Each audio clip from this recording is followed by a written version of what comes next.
Hi, my name is Tegan Vandenbosch, and this video is for Professor James Darrow for English 4513. My paper is entitled The Power of Trees, Dryads and Ents in Narnia and Middle-earth. The awe-inspiring power of nature stirs the soul and moves the mind. C.S. Lewis certainly drew upon that power in describing the world of Narnia in his books The Chronicles of Narnia, specifically Prince Caspian. Lewis used a plethora of words to describe grasses, flowers, trees, rivers, skies, oceans, and animals, some of whom were anthropomorphic.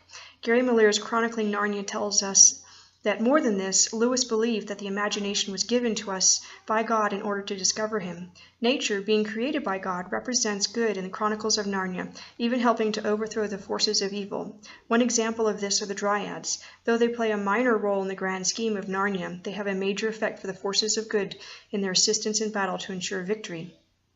Nature seems to take predominance in the Chronicles of Narnia, as well as in The Lord of the Rings, written by J.R.R. Tolkien, with their numerous words taken to describe glorious fields of swaying grasses and flowers, or otherworldly forests that seem alive and foreboding, or the sun and moon looking down on the lands from skies above. Lewis and Tolkien shared participation in World War I in the trenches, and the witnessing of great destruction of nature for the purpose of war must have impacted them greatly.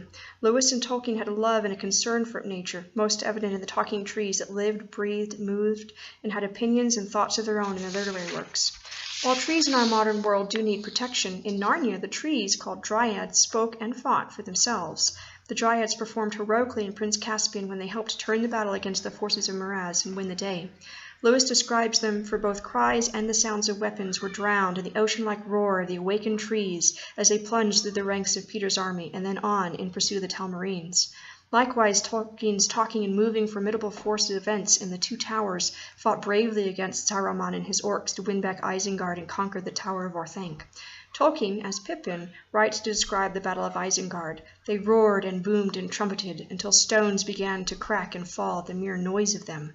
There is much more plundering of the outer wall of Isengard, destroying of orcs, and then the rerouting of the river Isen to flood Saruman's stronghold that tells of the incredible power of the angry trees as they boomed, tore, smashed, and clashed with the forces of evil. At the final scene of the Battle of Helm's Deep, it is the Hurons, or tree herders, who crush and defeat the orcs as they run from the battle, never to be seen again. Indeed, in both Prince Caspian and the Two Towers, the trees decide to enter the deadly fray of battle of their own volition, at no prompting from man. In Prince Caspian, it is assumed that Aslan, the god over Narnia, awoke the trees after Lucy Pevensey failed on numerous attempts on her journey from Cair Paravel to Aslan's Howe, where the battle took place. Treebeard, also called Fangorn, the leader of the Ents, wisely says of his decision to enter into the war of Middle-earth, "Of course, it is likely enough that we are going to our doom, the last march of the Ents. But if we stayed at home and did nothing, doom would find us anyway, sooner or later." Once the trees are on the warpath, they do a tremendous amount of damage to the enemy. The power of nature wins out over the power of mechanized warfare. Without the help of the Dryads, Miraz might have won the battle and taken what remained of free Narnia into captivity, or more likely murdered the previously hidden Narnians. If the Ents had not taken it upon themselves to march to battle, Saruman and his army of orcs might not have been defeated, sealing an unhappy fate for the men of Rohan and Gondor, not to mention the other free races of Middle-earth. In the climactic battle scene, Tolkien and Lewis both used the unconventional force of the tree's power as the key element for victory. Fortunately for both the Narnians and the peoples of Middle-earth, the trees did decide to help, and their assistance turned the tide of battle, and the force of good emerged triumphant. Thus the power of nature in the form of the walking, talking, and thinking trees emerged victorious over the forces of evil in Prince Caspian, as well as the Two Towers. Could Lewis and Tolkien have devised a victory for their free people without the help of Dryads and Ents? Perhaps, but the use of trees in attaining victory has a major effect in the way of a united front against evil. Trees that come to life, representing good, stir the imagination and prompt readers to think more deeply about the text and the subtle messages that it may be conveying.